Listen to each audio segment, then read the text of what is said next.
Dobre Denya, mga sir, kumusta ho kayo? Isang Pinoy na naman ang naloko, ang nabiktima ng gupit loko.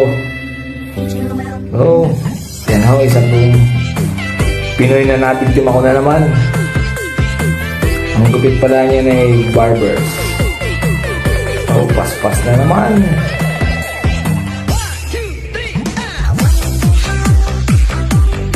Dinadaan ko na lang ho sa bola para magkaroon ako ng customer.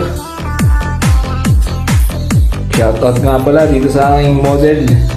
Kung mapapanood mo to, pasensya na pare, ikaw nagawa kong model ngayon. Ang nabiktima ng gupit loko.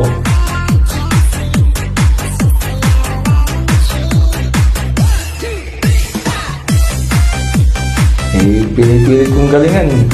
Talagang wala nang igagaling.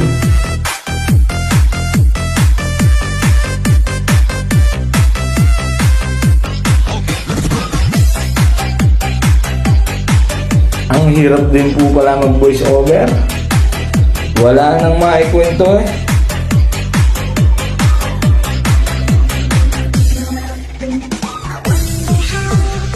Shoutout pala dito sa aking model again.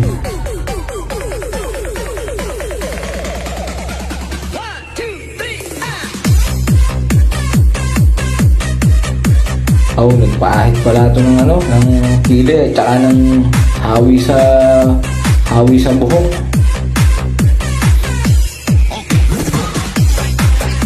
Kahit sugat-sugat naman ang ulo, bumabalik pa rin eh.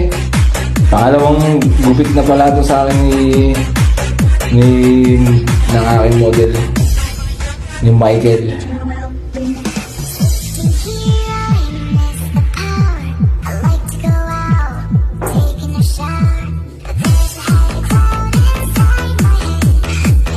Pogi na, lalo ko pa akong pinapogi.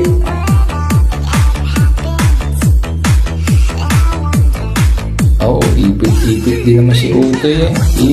Ipit.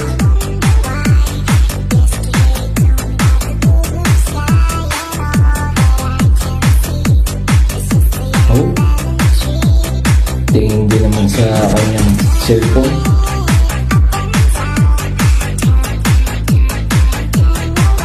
Yan, nilainin ka lang. Pati sa kilay. Sipat kilatis mo mga sir. Takbo sa kilay yung buhit.